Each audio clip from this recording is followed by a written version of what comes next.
Welcome to Unscripted with Russo. I'm your host, Ashley Russo, president and executive producer of The Peak TV. For our podcast, we decided to explore the people behind the narratives.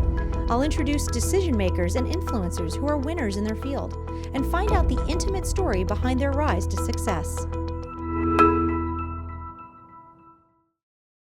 Welcome to the podcast, everybody. I'm Ashley Russo, and I'm being joined today by Becca Lynn, one of my favorites. She's from Cat Country. She is a local DJ here in the Lehigh Valley, and just always fun to be around. Becca, I've been so looking forward to having you here Really? today. Why? Yes. What I do really isn't that interesting. I think you we glamorize always have it. so much fun together. We do, We and just have hit it off, and I love being with you. So that's the main reason. I'm stop. selfishly Now happy stop. to have you Okay. here. Well, I think what a lot of people don't realize is the fact that, and we've talked about this, is that you would drive me crazy because I was like, this woman is everywhere. She is everywhere. Are you talking about me? Yes, I am talking about you, but in a good way, because I envy just the amount of success that you've had and the impact that you've had on the Lehigh Valley. Well, no, I'm being thank honest. you. I'm being honest. you. Afterwards, we'll get really, really honest, Okay. and I'll All lie right, to you you a go little bit back. more. Okay. But when we did these, was it season 2 Yeah. of Dancing with the Lehigh Valley Stars? That's when our friendship really kind of blossomed because we realized how much we had in common. We were jointly terrified at what that experience would be like. But thank you, Shelley, and the State Theater for the opportunity. Yes, absolutely. Thank you. It was a blast. And we met each other through that. We did. Yeah. So we kind of knew about each other. We did. And I was excited to meet you because I did college radio, and even though that doesn't make me a radio expert, but like still you knew a little bit. I knew how awesome it was, and I loved it, and I was like, oh, we get to kind of come be a guest and hang out with you and Sam, and yes. So, and you bid on me one time. Yeah, you remember that at an do. auction? I don't even think you fulfilled. No, I didn't. You didn't. I didn't. All right, I'll take you up on it. So this that's spring. fine. We'll Absolutely. promote the podcast. There we go. Okay. We can do that. We can do that. I did college radio, and it's just such a neat So experience. fun. The thing we were laughing about though earlier is radio has changed. So when we were in college, no one had a camera in your face. No. And even this podcast is being recorded Yes, by it is. cameras. And part of the beauty of radio is you could kind of show up looking like anything. Absolutely. Do these amazing reporting or broadcasting. I had a news And no one magazine, knows. and no one knew. Yeah. But now we don't have that luxury is gone for you. It is, and it's a shame. It's the end of an era Yeah. because we would literally roll out of bed and just hit the mic, and it didn't matter what you looked like. And then when you would go out and do events, people would be like, "Oh my gosh, I never knew what you. That's so nice to see you. It's so nice to put a face to the voice." I'm like, "Oh well, I hope you'll still listen." That was a line I stole from Sam. I did not. That was not my line, but I adopted it over the years. Video was never really a thing. I think that's why I'm in awe of you, because video has never been a thing. Absolutely. For me, no, but very serious. I was more on the audio end versus the video. But when I went to college, we had to do both. Yeah. It was You trained in both. Same for yes, us. we had to train in both, and I paid no attention, zero attention for any of the video stuff. I was like, yeah, I don't care. I'm not going to do this. I'm not doing that. Like, yeah, I'm not doing this. I want to do radio. What's funny is, I didn't really go the on-air route at all after college because I fell in love with producing. The back end. I love the back end. I love Yeah. the research, the creation of content, the asking questions, Okay. being on location with guests. I loved all of that. And so because I had opportunity to go that route, I kind of went that route, but it's come full circle. And I really jumped on camera because I was cheap talent for my own company. But you're brilliant at it, and Well, you're thank built you. for I it. It's enjoy it. Thank definitely, you. you're welcome. But that's kind of how I feel about radio, is that, I do like producing commercials and recording our clients, and being on location is fun, and doing events. But when you've got me in the studio and I'm in front of a mic and I have my headphones on, and we're on to something, and people are calling and interacting, and we're seeing interaction from social media on what we're talking about, like it's a high, it's an adrenaline rush. And you realize that it has impact to a but pretty that wide part, audience too. But that part still doesn't get me. I mean, I've been in radio for over 20 years. And the fact that, people have us on while they're going about their day, and people are listening and they pay attention to what you say and the stories that you tell. My own family doesn't pay nearly as much attention to me. My children don't listen to me. But it becomes the fabric of people's everyday lives. Yeah, and then I think about too, when I was growing up here in the Lehigh Valley, I've always been a radio junkie. I've always loved it, and I've called radio stations. And back in the day when you'd make mixtapes on the radio, that's what I used to do that all the time. But it was never really something I thought about as a career. But these people that were on the radio, my gosh. Yeah, and you're right that the radio piece, it was such a part of your daily life. And because you didn't actually used to see radio people very often, it really was a big deal when you went somewhere.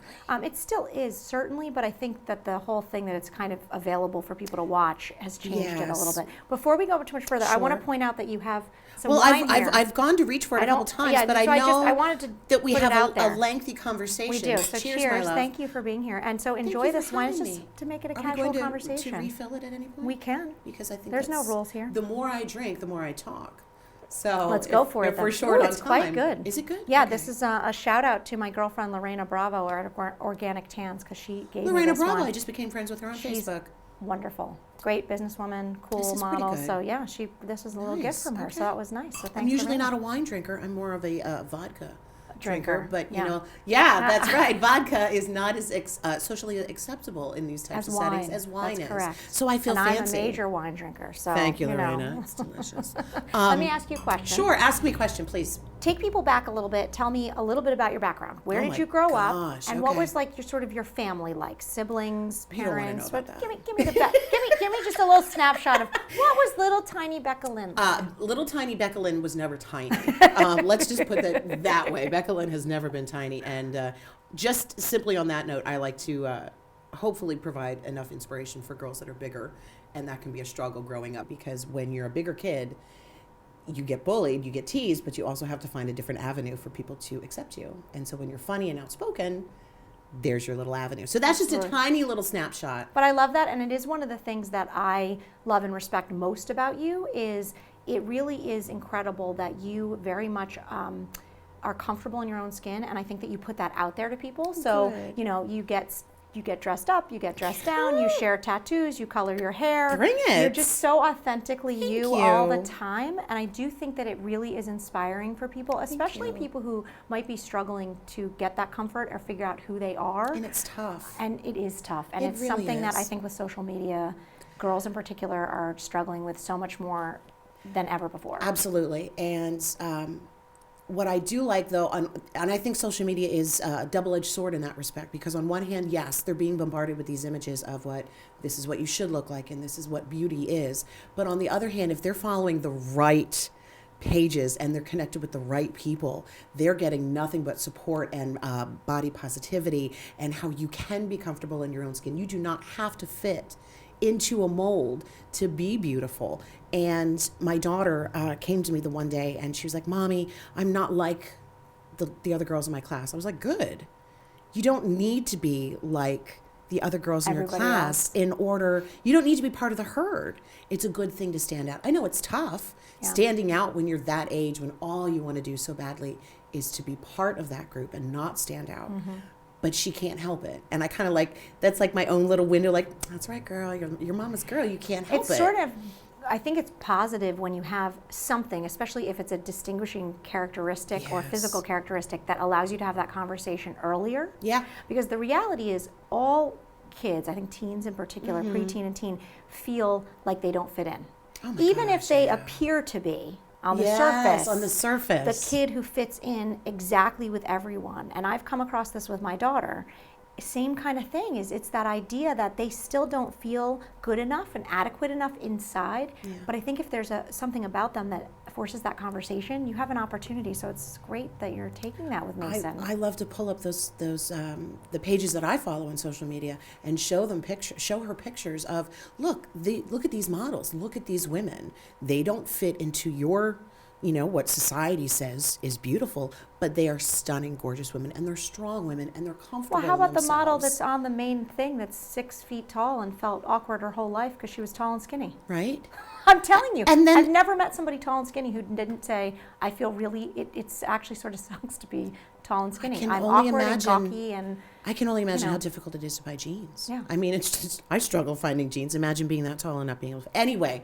Everybody's got their thing. We've all got our thing. No, but we do all have our things. So just tell me this. I grew up in the Lehigh Valley.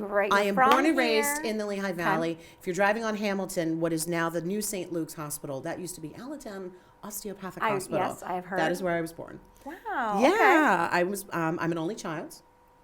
And my parents were told that they would never have any kids. So when I showed up, it was like, oh And everyone usually resorts to the, oh, spoiled only child. And I'm like, yeah, so what's wrong with it? But only to a certain degree. My mom was a nurse, and my dad was a truck driver. And so he was gone a lot, so it was just me and my mom. But I'm from a very, very big family with strong women. Very, very strong women. And if you could not survive the strong women, then you were out. Yeah. It was one of those. It was sink or swim. Yeah, it was survival of the fittest. And if you did not survive, it was adios, mi amigo. So that explains a little bit of who I am and kind of where I come from. What were you into? Like as a kid, when you think back to grammar school, were you into activities? Did you play sports? No. Did you collect anything? I collected rocks. Anything? You collected rocks. I collected rocks, like really collected gems, them? and anything shiny and sparkly. I should have known then.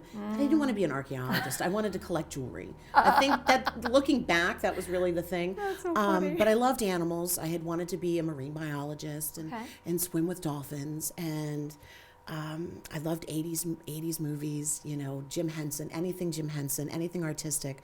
When I was in middle school, I joined chorus. In high school, it was art club, literary magazine. I developed a love of writing poetry and just writing, period. So I really thought journalism was going to be some avenue for me. But when I was in high school, I decided, good God, I don't want to go to college. And that's an awful message to put out there. But it's not. But it also isn't for everybody. So maybe it isn't, because I think that the world is coming around to the idea that there are a lot of avenues to find success and fulfillment. I did go to college. My mother insisted I go, but I joined the Air Force shortly after college, or shortly after high school, which was I mean, look at me. Do I really look like the military type? It takes a very amazing, special type of person to join the military. I am not. Walk me back into what was your thought process there. I had to get out of the Lehigh Valley. Okay. Had to get out of the house. I was a tad on the boy crazy side, so I mean, military is full of men in uniform. So can you blame a girl? No.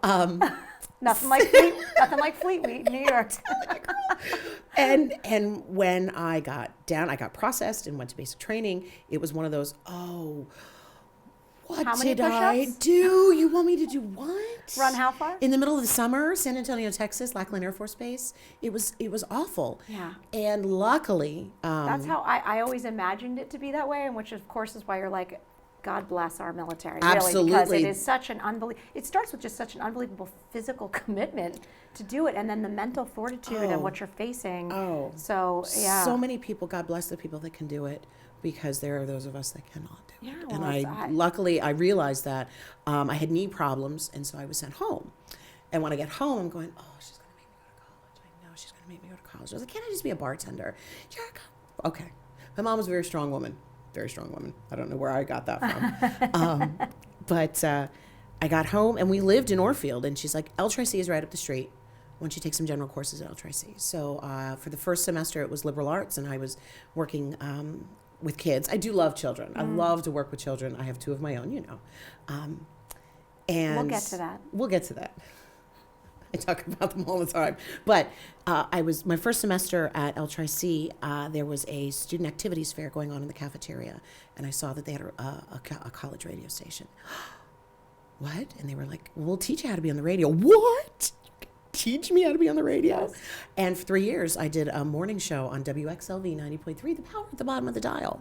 And I loved it. That was our slogan. The power at the bottom of the dial. At the bottom of the dial. I did a morning show. I don't know if we had a slogan. It was WNYU 89.1. But we were. There you go. You still remember your calls. Well, it was in New York. You had to say that. Yeah. And people could hear you like regular old people in New York City. Isn't that wild? Cool. Yeah, I thought that was nifty. Yeah. Well, 90.3 is the same thing. See? Very strong signal. Power at the bottom of the dial. The power at the bottom of the dial. I like that. Yeah. And literally 30 seconds before my first quote unquote air shift, our program director said, what's your air name? What? What do your parents call you? Becca? Boom. Because I was Becky all growing up.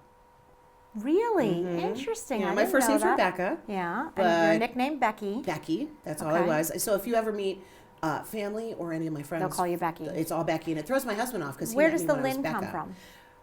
In the early 90s, a country singer by the name of Brian White had a song out there called Becca Lynn.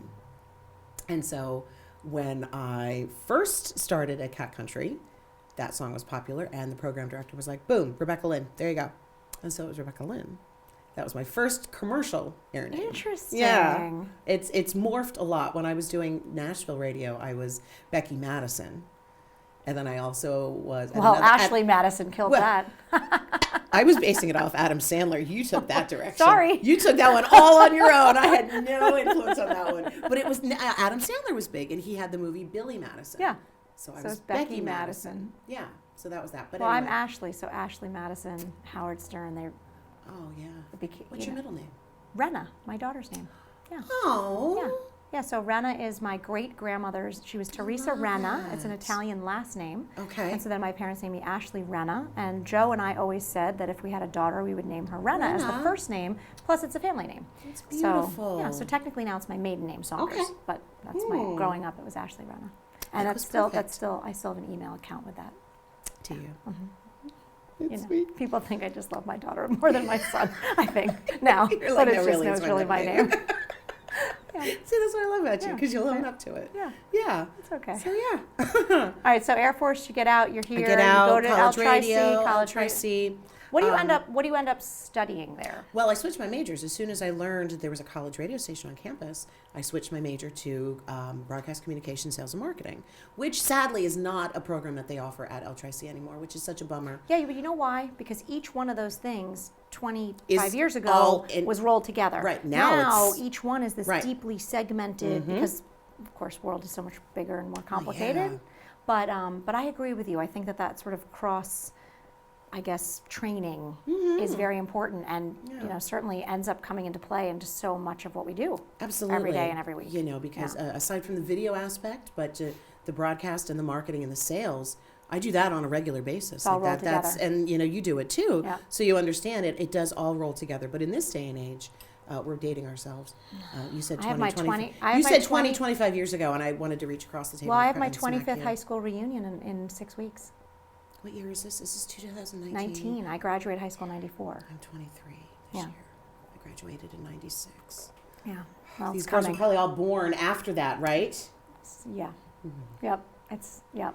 That's okay. But I love them. They keep it real. They do. They do keep it real. If they can keep up with you, shout then out they can to our definitely amazing keep it real. millennial young 20-something girls. girls. We appreciate it. Strong women. Yeah. Strong, smart women. Yeah. Okay, so how do you go from, first of all, are you admitting to your mother that like, hey, yeah, this was a good idea, I'm happy? Never. Okay. I thought that'd be the answer, but I gave you a shot at it. Bless Mom's heart, she's not around to hear this. No, I don't think. I may have told her. She had to have known. I may have told her. She would it. probably. She would probably go. Oh, I knew.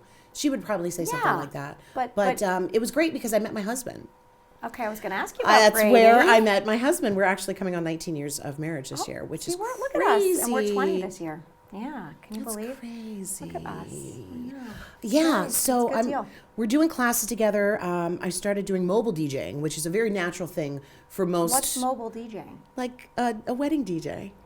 Or a club DJ. Okay. Yes, we were back then. It was mobile DJs. Okay. So that's what I did. Wait, is your husband doing this too? He was doing it at the same time, but How we didn't fun. know. We didn't know that we were both working for the same company. Oh my gosh. My mom had pulled an ad out of the paper, and she's like, "Here, they're looking for DJs." I was like, "Oh, okay." So I went and I applied, and I was an assistant. I wasn't okay enough to like do everything on my own. I would assist the guys, so I would do that. And then there was one. We had a meeting. The company had a meeting. And the guy that was training me, he said, "Oh, wait till you meet Brady. When he walks in the room, the fish stops swimming." And I was like, "Oh, really? Who is this guy? Who is this man?" Because I was in the Boy of the Month Club at the time. Like, it was just... Dating around. Oh, I was enjoying... I was 19. Yeah, I was okay, 19. that's fair. That's what you do when you're 19. So we have this meeting, and he walks in, and we both look at each other, and we're like, "We have classes together." He's like, "Yeah, you sit right next to me in marketing." I was like, "Oh, how about that?" Sorry, I hadn't noticed. I hadn't noticed. And sat, and like, I hate saying Sounds that. like he noticed. I think he did. Yeah. Well, and I felt bad because I didn't. He had an awful haircut. That's the way it should be. He had an awful haircut back then. Was so it like an luckily I changed it. Was it No, like it was an achy breaky heart thing? No, it wasn't a mullet. Party, in the back, business in the front. No, it was split in the middle, and he would comb it to the side, and he has like That's waves. arguably worse, actually. It was really, really bad. I'm sorry. I'm sorry, Brady. No, he knows. He knows. Okay. He's well aware. But Becca really cleaned you up. I did, thank God. But he was so cute and he was so sweet. So I started assisting him on his mobile DJing. We would do weddings, and long story short, we did a wedding and we clicked, and That was it. 6 months after we got engaged, and then 3 years later we got married. That's amazing. Yeah. Really. And just becoming, it's a rare story, I think, sometimes. It is, and the fact that he has put up with me for this long, that's rare in itself. Actually, that was my Valentine's Day card. You complement each other. We're yin and yang. Yeah. You know what I mean? Which makes it hard to figure out, but I think when it clicks, you realize how you are two parts to one whole. Absolutely. Yeah. Well, I feel the same way for us. You and Joey have the very similar dynamic of strong woman, logical man, creative woman, logical, this is how it is kind of thing. Yeah. Brady is a business owner, and I obviously am not. And he takes care of the money and I spend it. And, I'm very artistic and emotional, and he's not. So we do really complete each other in that respect. So you guys, you meet, you're dating, you finish school. What's the first job?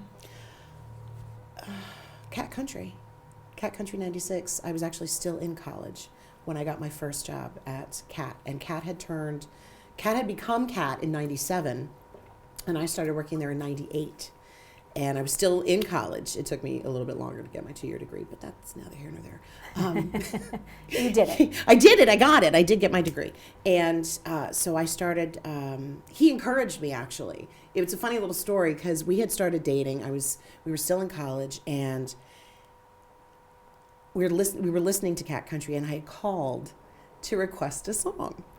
And the guy that had answered the phone was the assistant program director, and he was like, "You've got a great voice. You need to come in and fill out an application." And I said, "You need to shut the hell up, because I'm a broadcast student. You don't mess with people like that." Right. Do you mean it? Do you mean it? No way. And so I had mentioned it to my mom. She was very protective, and she's like, "You're not driving all the way to Easton." I told Brady, and he goes, "I will drive you down." He drove me down. I dropped off my application. Didn't hear anything. And then one morning I was doing my morning show, and the program director at the time of CAT called me and said, "I've been listening for the past hour. You need to get your butt down here." And he hired me on the spot. Did you? Now let me ask you a question, because I'm thinking if you had known they were listening. Right. But you didn't know they were listening. As soon as you knew they were listening, did anything change in that broadcast? Well, I was freaking out because I just got a phone call from. What happened? Yeah, I just got a phone call from the program director at a commercial radio station, and told me that he was listening and he wanted me to get my butt down there. I was like, that's at 19 years old. It didn't compute. So I mean, I was able to finish my shift, but I didn't reference, "Hey, thanks for calling me." But it's in the back of your mind. But I think it's important to sort of point out, like, in that process, how do you feel you were kind of doing all the right things to be in position for that to happen? I mean, do you think about that at all? No, I think it was just dumb luck. I think about it a lot, and I don't think about it at all. Well, let me tell you why I don't, because here's why. You were taking opportunities. Right? So you were taking the opportunity to get involved with the radio station. So you were taking the opportunity to get that morning show. You were making the most of it, even though it was a free gig at a college. Yeah. Because you loved it and you were passionate about it. And so people, I think, respond to authenticity, first of all, which you're super authentic. And second, I like to say, especially to my team or anyone that's, a listener, fan, whatever, that you have to seize opportunity. If you don't put yourself out there and you don't try, how would that program director ever listen to you? Like, there are lots of other kids in that program that were not in the seat taking the opportunity you were taking. And so, like, it's not that accidental is my point. I know you're trying to say it is, but I'm telling you it isn't. I feel like it is, and I think but that's just my own little insecurities. But that's like, I guess you are someone who has seized opportunity in your life.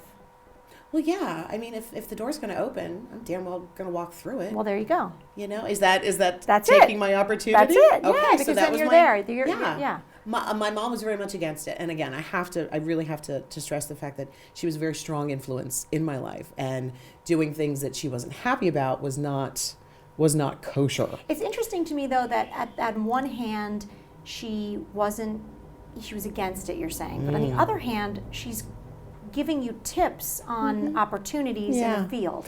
And it has to be a little interesting. I always feel like when you have a parent who's a professional, your mother's a nurse. She was a nurse, and she that's a certain track. Oh, very much so, yeah. It's a challenge to have a kid who's artistic, who wants to follow their own path, because on the one hand you love and support them, right? But on the other hand, it's scary. Well, yeah, because right? it's beyond it's beyond anything that you did, or that anything that you would want for yourself, or it just scares the heck out of you. Like, oh my gosh, what if they fail? It's also not particularly stable. No. Right? That world is not a stable choice, and I think that's scary for parents, right? It's nice to know your kid's going to have a degree that's going to get them a paycheck, that they could sort of always find a job. Right, and then they'll have that income, and then they get married, and have a house, and have the kids. And I think in any artistic field, there is a little bit of the unknown, but if you don't take that risk, if you don't jump into the unknown, how do you know that? Well, it's also fulfilling. You're going to miss out on something. I could have missed out had I not taken that, and had I not have my husband going, get in the car, we're going. I love that he drove you. He did all the way to Easton. Well, because I was living in Orfield, so we're using Easton, air quotes because Easton was it. But now it's really, yeah, it's Easton. But at the time, it wasn't really the Lehigh Valley. No, it was Allentown, Bethlehem, Easton. It was a little bit more separate. And those were cities away. And, right. Yeah. So I go, and they hire me on the spot. I do a month of part-time work, just kind of getting familiar with the board, getting familiar with being on the air. Even though I had 3 years of being on college radio, doing commercial radio is a much different world. Phone calls when, why did you switch that song? Oh, because I wanted to play this song instead. You can't do that. Because on college radio, you play whatever you want. Commercial radio, that's not how that works. So then they hired me to do the overnight show. And back in 98, when this happened, radio stations were still not automated. And I think that's one of the biggest differences in our industry now versus then, is that we're completely automated. Everything is what that means. Automated. Explain what that means. Everything that you hear on a radio station, any radio station across the country, is run by a computer. Right, so it's programmed in. Everything is all programmed in, the commercials, the traffic stuff. Explain to people who don't know, before it was automated, how did you do it? Before it was automated, you had CD players. You had things that were called cart machines that were very much like 8 tracks. And you'd have, so standing in a typical studio, you'd have 2 or 3 CD players to your right. And then in front of you, you had the big board with all the buttons, and each button controlled a different piece of equipment. And then you had probably 4 or 5 of these cart machines, like 8-track players. Yeah. And you would put one in, and it was tape. It was plastic with tape on the inside. It had to be ready, and you had to make sure it was ready for the next jock who came in to do their air shift. But at the end of each commercial, there was a tone. There was like an imprint on the tape that would trigger the next machine to play the next commercial. And so by the time you got to the end of number 5, if there were more than 5 commercials, your butt better be ready with the next commercial to put in so that it would trigger back to the front. So it would go boom, boom, boom. It would go 1, 2, 3, 4, 5. Did you have actual tape that you would cut together? Yeah. I did. I never had to cut the splice. I'm a couple years older than you, and we actually would go out with reel to reel, and get interviews. And then come in and actually slice and tape together. With razors. Which people think is like something that was happening in the 60s and 70s. I mean, this is the 90s. The 90s. This it was happening. Not, I guess it is that long ago, but it feels like it wasn't that long ago. For us, it doesn't feel like it. It's all perspective. But that's what I try to tell people. Because it wasn't as easy as the click. No. It was now it's mark left, mark right, and I can delete stuff. Yeah, I was dubbing stuff from reel to reel. So commercials, ad agencies would send their commercials over on big, ginormous reels, and I'd have to take them from those reels and put them onto the cart machines. But we had a digital phone call editor, so that as soon as you answer the phone, which we still use today, as soon as you answer the phone, it starts recording. Okay. And so then that way you could edit people out and cut out their naughty words, and then that way you could air them on the radio. But then you'd have to pay attention. Yeah. And if you had to go to the bathroom, you better hope for a 4-minute song so that you can truck it down the hall, go to the bathroom, and come back before the song is over. In this day and age, now we just hit auto and you can take a break. What do you find in the industry has changed the most to help your job, and what has changed the most to sort of hurt the job? To help is the fact that there is automation, and if there is something that needs to be done that we can't manually hit that button to start that song or to start that commercial, it's taken care of. It's going to do it for us.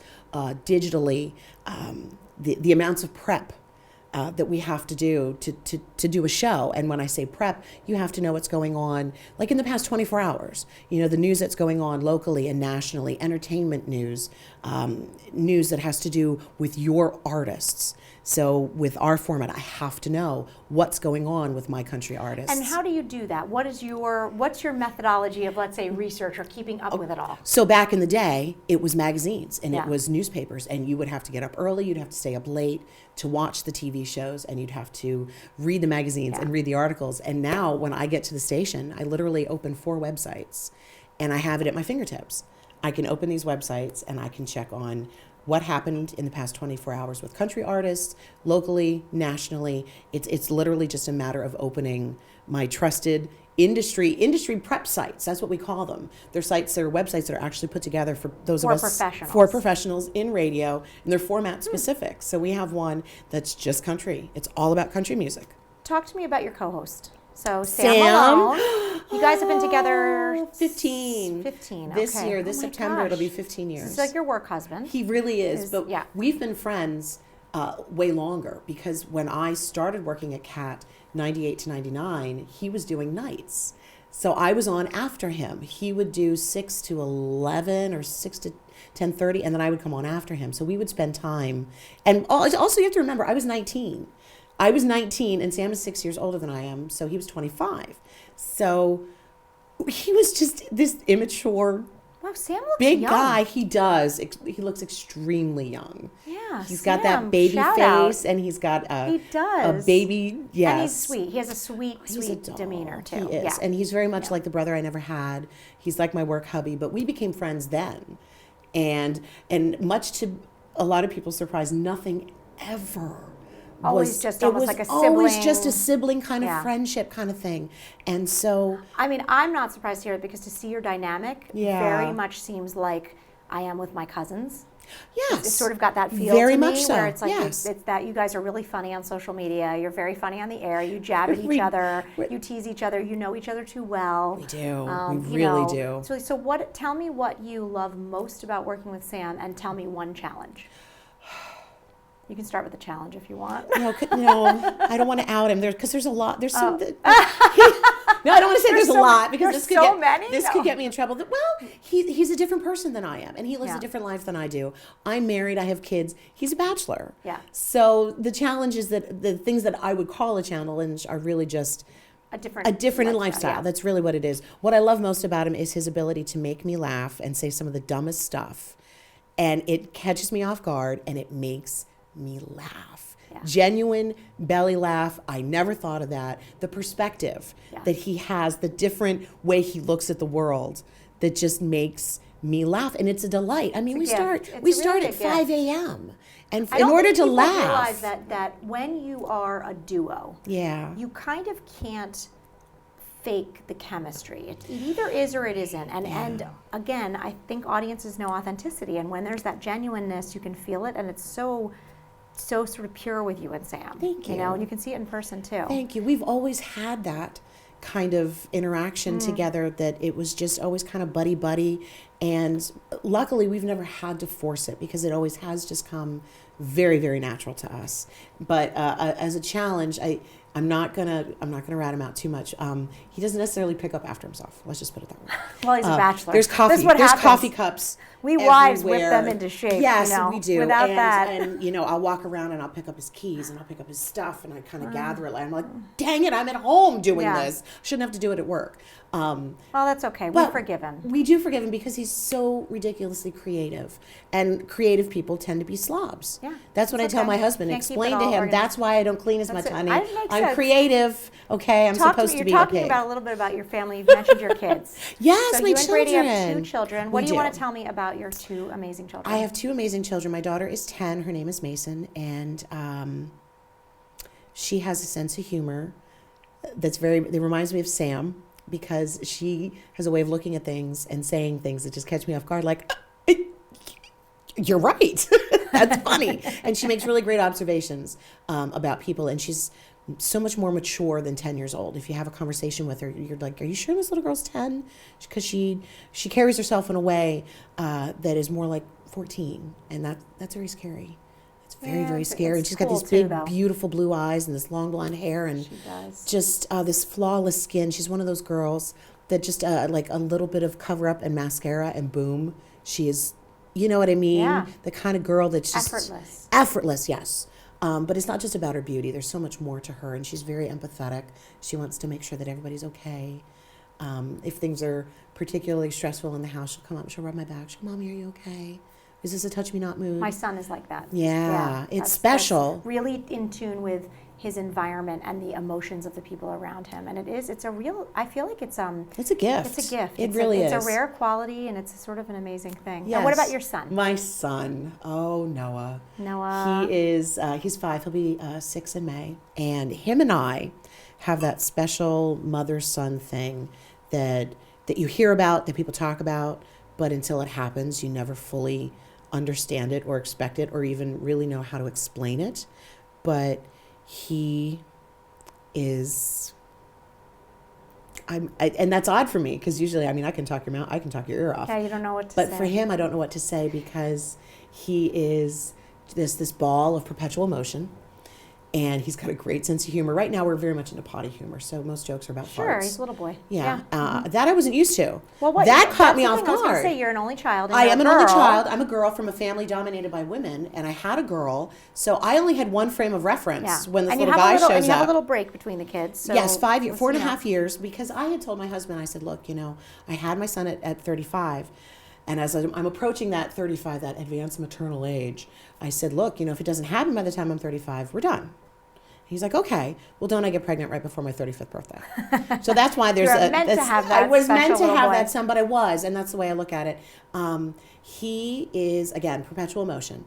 Anything that's got wheels on it, trucks, diggers, excavators, backhoes, Isn't it funny garbage how it's like trucks. A universal thing? I didn't know it was a thing. Did you have a superhero phase? No, he's not necessarily into superheroes right now. We're into Minecraft. Okay, we're into Minecraft right now, and you like Disney as a family. We do. Yeah, we do. Yeah. Disney's Us great. too. It's expensive. It's expensive and it's exhausting. It's like not a vacation, but it is. Yeah. It does make memories. We did. We made a lot of memories because we did just recently go. But just a really little side note: you probably did not know that there was a whole line of clothes for little boys about garbage trucks. You didn't know that, did you? I didn't. Yeah. Is it a particular? It's a thing. Okay. Boys love garbage trucks. Yeah, he has numerous shirts that I say, "I love garbage trucks." I'll keep that in mind for my nephews. As Well, they get yeah, they age. love garbage trucks, and I'm like, save me a couple shirts. I will. And he goes, Mommy, I'm going to be a garbage truck driver when I get older. I was like, dude, career in sanitation, That's man. hard, too. You're going to make a lot of money, and it's always going to be there. Yeah. So Stable. Yeah. that's fine. I love it. My daughter, on the other hand, I don't know. She bounces. She's going to be a vet. She's going to be a zoologist. She wants to be an artist. She could be. There's so many different things Isn't it and neat avenues. to tell her she can be anything she wants? Well, I do, but she can't. She can't just be anything she wants. She can be anything that she works hard for. That's a good point. Anything that she tries to be, she can't be an elephant when she grows up. That's just not going to happen. Right. It's not, you can do all the body modifications that you want, but you're not going to be an elephant. We learned this from the cat lady. And the dragon lady too. Did you see the dragon lady scarier. too? I like tattoos and all, but that's a little much for me. But I tell her what you love and what you dream about doing. If you work hard for it, yes, you can do anything that you want. But it's not always going to come easy, and it's not just going to be handed to you. And that's, I think, one of the hardest lessons for kids. And I was going to ask you next, what is the big life lesson that you want people to know that you espouse to? But I think that's the one. I think that you're a big fan of dream big, but work hard to get there. Work hard to get there, and own your screw ups. Yeah. You know what I mean? Taking responsibility. If you screwed something up, whether it's big, little, oops, I forgot to take the garbage out. It doesn't matter what it is. If it's little, if it's big, if you screwed up, say it. Own it. So my big phrase around here is be willing to fall on the sword. Ooh. And so it's my I try to live it, and I try to point out. Take a bullet if you need to. If you're willing, take that bullet. And sometimes it's not even that you were wrong, but it's the right thing to do in the circumstance in life or business or family. I also call it take the high road. So taking the high road sometimes is always the right answer. But it's always honestly. tough, though, It's the hardest. It's the sometimes. hardest, rockiest road you'll ever walk on, really but it's always is. the right choice. Yeah. All right, I want to ask you a few kind of quick questions. Oh, okay, without giving me a lot of time to think? No time to think. Before I get into that, I just want to ask you Sure. one more thing, because you have a huge commitment to the community. You keep really long hours. We had my sister-in-law Eve here a few weeks ago. My girl Eve. Yeah, you too, up at the crack of dawn. So when I Yes. can't sleep, I know who to. You know, she's up and I'm up. message We you guys. message each other in the morning, Yeah, like, oh my exactly. gosh, did you see that? Did you? Oh my gosh, and you're I don't have both, my makeup both on kind yet. of crazy schedules with kids, Yes. and you work. But so most people would think, okay, you're done, collapse, go home. Mm-hmm. But you are often found out at events on nights and weekends in the community, and I understand that a lot of that is not required by your job, but rather something you enjoy doing. Well, so why is the community so important? Why do you make time for it? I was born and raised in the Lehigh Valley, and I've watched it grow, and I've always known, and I know this sounds a little, am I waxing nostalgic? I don't know, but I've always felt as though we have so much more than just, Allentown, Bethlehem, Easton, Lehigh Valley. There's so much potential. And by just helping out that one organization, by doing that one event, it just gives them just a little bit more. And it feels weird to say that, lending my name or just attending an event. Yeah, but it matters. But that's a very surreal aspect of this position, is that, people pay attention to that. And so if we just did the 2019 Addy Awards, and just going to that and people saying, oh my gosh, you did a great job, thanks for coming out. It's like, well, that kind of stuff is, well, what are the Addy Awards? And it's like, well, those are for local advertisers. And it's like, oh, I didn't even know that kind of stuff existed. That right there. I didn't even know that kind of stuff existed. There are organizations in the Lehigh Valley that people don't even know exist. So if I can go, and hang out with really great people, I usually see you there. And if I can hang out with you and meet some really great people and just give a little bit of a platform to these great organizations, then I've done my job. I love that. Thanks. I love that, and of course feel the same way. So I think that's our little kindred. It's true. It's true. And I have to say, as someone who did not grow up here but has certainly adopted this as my home, I love and admire and appreciate that in you and in other local sort of celebrities who make it a priority to give back. I think you set the bar and set the tone for the community, and it's important, and then it trickles down. I hope it trickles down to other people, and we have such a generous community. We really do. And there are times I actually wish I could do more. Yeah. But my schedule and my other obligations are, I do have these two wonderful kids, and I have a house, and I have a husband, and I have dogs, but the biggest thing is the schedule. I mean, the schedule it's tough. Is brutal. I'm up at, around 3:30 every morning. I have a half-hour drive. We go on the air at 5, and we're not just, I think that's something several people don't know. We're not just doing CAT live from 5 until 10.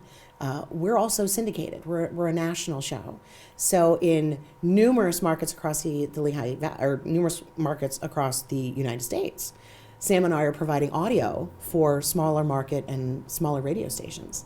I don't know that I knew that. Yeah. So while you hear us doing Litterbox Trivia at 6:40 on CAT, 2 minutes before that, we were providing audio, and so we're only hearing a portion. You're only hearing a what's, very small portion of what's actually happening. I didn't know that, Becca. We are in Wisconsin, we're in Texas, we're in Nevada, Colorado, How cool Virginia, is that? Ohio. It's wild. It's absolutely wild. In fact, Cumulus is the company that owns us. Cumulus purchased Westwood One a few years ago, and I know you're familiar with Westwood One. They produce so many thousands of shows for radio, for television, all over the place. We became the talent. Cumulus Talent became the talent for Westwood One, and so we started doing shows. And we're on 2 formats. We're on a Country Gold and a Country Silver. Yeah. So things that we're doing on CAT, we're also doing on radio stations across the country. We're just not adding, it's 22 or 78 It's funny to as I say to people, like when I have a day where I'm filming a lot. Yeah. It's so awesome, and you're on a high. You love it. But it also is draining and It's hard exhausting. work. I mean, It's it's not mentally hard. We're not exhausting. digging ditches. No. But it does take away from what you need to put out for, say, your family and your life. So I think it's a real balance. It All right, is. let me It's a tough jump in with balance. these questions. Go, You ready? Go. How many tattoos do you have? 8. What is your favorite? Oh, I don't know. Probably this one. Can you show it to us? On the Yeah, camera? this Show it. one. It's the water bearer, which is what my zodiac sign is. I'm an Aquarius, and it has my son's initials, my mom's initials, and my daughter's initials. I love that one. But I also really love this beautiful. one too. Your This tree. one's my new one. This one is my beautiful. Lord of the Rings. I'm wearing my Lord of the But you have Rings. all kinds of Moravian geeked stars. Yeah, I have the in stars, there, and this is the White Tree of Gondor. So I just got that one. I've got another one up here and on my shoulder, I and my hope our neck, and on my editor hip. Abby watches or listens to this. Is she a tattoo fan? And she has Lord of the Rings something, the words on her rib cage. Is she? I don't know Is if she in the wants me building? to say that. No, she's in South Carolina, but she's coming to visit next Oh week. my gosh, Do you we wanna need see to her? get together. Yes, Okay, we'll compare. I'm a huge. I mean, Lord of the when I Rings say nerd. we'll compare, I don't have any, but I'll. That's I'll okay. look. If you're ever in the mood to go, I will go with you and we'll do something. I don't know if I feel strongly enough about anything. Really? to put it on my body. I don't know. I got my first one when I was 17, and legal age is 18. But I told my mom, I said, Mom, if you don't take me, I know a guy. And she's like, fine, I'll take you. Nurse. Oh yeah, we had to check the joint out and make sure it was clean and it was safe. And so my first one was a little Chinese symbol of love on my ankle, and then it just kind of went the from ankle. there. It's the gateway. It is the gateway, and then it went from there to the shoulder to the hip. Well, they are beautiful, and they are thank representations you. of so many things that are important to you. Thank you, and I'm very lucky that I work in the industry where it's okay. Yeah, I think it's becoming pretty okay It in a is, lot absolutely. of places. Yes. Okay, if you were to go anywhere in the world, where would you go? Fiji. Topless. Fiji. Why you answered that quick? I know, because that's Wow. where I want to go. Okay. I love the beach. I love the ocean. I love. Are you going to get there? 25th anniversary? Can you help me start a GoFundMe Can we? page? Well, Can we start a go? Can't we just Can do we a just Cat Country go? broadcast from I don't from think they would Fiji? pay for that because No. it's a little expensive. You know me. I'm a problem solver. I know you are. So you get on that. We'll You figure work that on out. that. But no, I would love to go to the South Pacific. We stayed at the Polynesian Resort when we were at Disney, and so yeah. Wait, I have to tell you a funny Go. little anecdote. My husband and I went to Mexico recently, and when we Yes. walked into the lobby, it was like the end of Christmas, Okay. and they had this beautiful tree set up and decorations everywhere. Yeah. And I took a picture of it and sent it to my cousin, who I spent several trips with in Disney as kids, and he wrote back, "It's beautiful, but it's nothing like the one in Disney Anyone in World." Disney And I'm like, but I'm in actual Mexico. No, I'm in I'm in the Mexico. real country.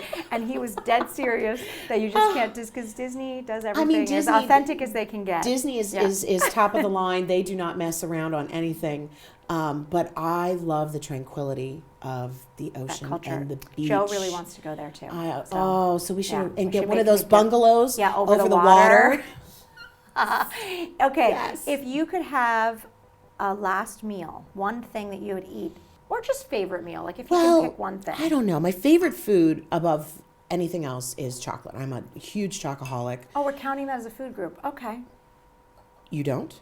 I mean, I it's a feel sorry dessert. for you. You It's a don't dessert. count it. It is not a dessert. It should be part of the FDA food pyramid. I do want to tell you, it kills me when you guys get your pastries and stuff in the mornings, because you talk about, and I don't. It's I'm killing not my genes. I'm not a dessert honey. person. You're not. No, but Are you I more of a savory salty. totally savory salty. Okay. However, I love a good serious donut, like the real kind. I've had And numerous. I'm aware, serious and it's the only time that it like hits me You're where like I'm like angry at me. a little bit, because I avoid trying to eat them, and then I'm like, well, Becca's making it sound so good, and she's so embracing it. She's like, I don't care, I'm eating this don't. donut, and I'm like, okay, I'm gonna not care either, and I'm gonna eat Just a donut. Eat the donut. That's what happens to me. Eat the donut. I know. Life is short. I Eat hear dessert you, first. I hear you in my But head. if So I chocolate as a food group, chocolate, that is it your has to favorite. be a food group because I have to have chocolate in some form Every day. single day. You know what's funny is I think I actually have chocolate in some form in most days as well, but I'm someone who can eat like one Hershey Kiss and walk away.